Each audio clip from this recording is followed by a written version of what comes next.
Stories coming out of Jamaica, the Jamaican government sees chartered flight coming from India to the Norman Manley International Airport in Kingston with over 200 Indian nationals. Were they trying to run off in Jamaica, or was this the Jamaican government overreacting? Let's talk about it. And a special welcome to the folks watching on onespotmedia.com. First up this evening, a response from the Ministry of National Security to a TVJ News exclusive about the status of over 200 Indian nationals who arrived in the country last week. It's been revealed that they are scheduled to leave in a matter of hours. Our reporter Dwayne Anderson has been following the story and now joins us live. Dwayne? Right, thank you, Archibald. So what do we know at this point? Well, first of all, a total of 253 individuals arrived in the island on the chartered flight. That number includes the crew members. Now, pictures we saw late Monday afternoon showed these passengers lining up in the pre-boarding area at the Norman Manley International Airport. They were taken back to the airport to be sent home tonight. The Ministry of National Security said Monday's activities at the airport were part of the finalization of arrangements for their departure.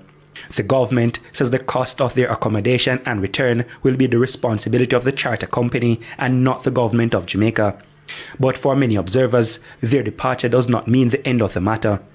And many of the outstanding questions were put to the Ministry of National Security, which admitted that the flight which arrived in Jamaica on Thursday, May 2, received the requisite approvals for operating from the Jamaica Civil Aviation Authority.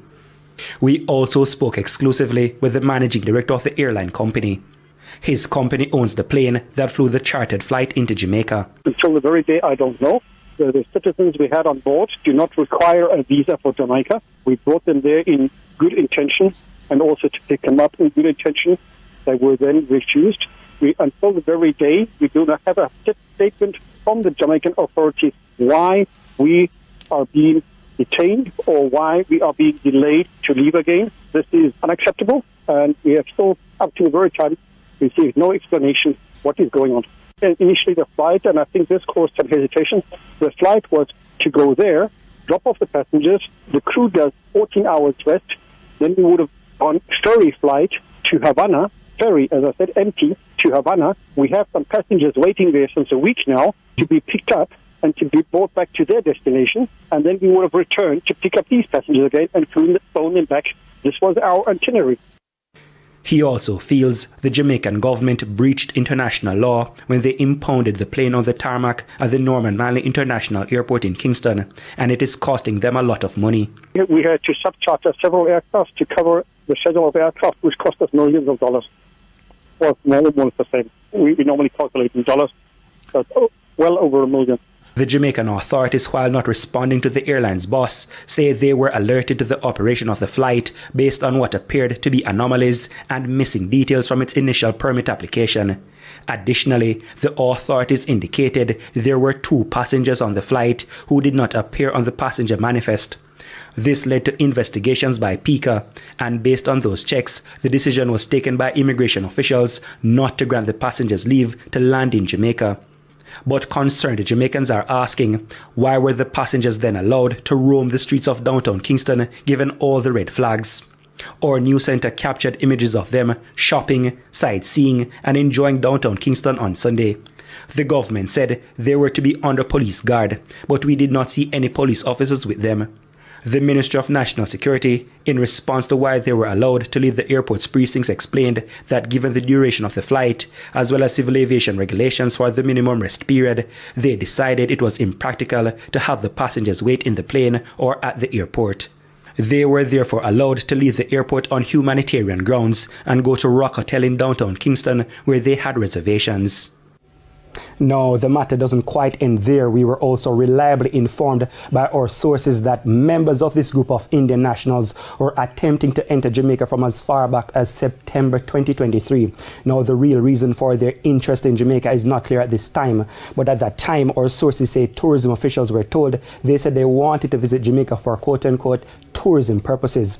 Now, the tourism ministry, after making checks, detected what it called red flags and said that type of entry was a no-go on their part. Now, we were also told the Indians then reached out to a Jamaican sportsman to lobby the Jamaican government on their behalf for entry. However, the red flags, which included questionable security background of some of the individuals, meant the matter was not pursued. Now, our sources say the tourism ministry is therefore shocked that they eventually made it to Jamaica this year. Archibald. So, still several questions to be answered. Dwayne Anderson covering that story. Yes, so for a lot of Jamaicans, this is actually not surprising because Jamaicans have been crying for decades now about Indian nationals from India coming into Jamaica and pretty much taking over Jamaica. You see, like the Caribbean, you know, Jamaica, Trinidad, Guyana, like all over the Caribbean, we have this out of many one people status in the Caribbean. So it's not far-fetched to see Indian Jamaicans and Chinese Jamaicans.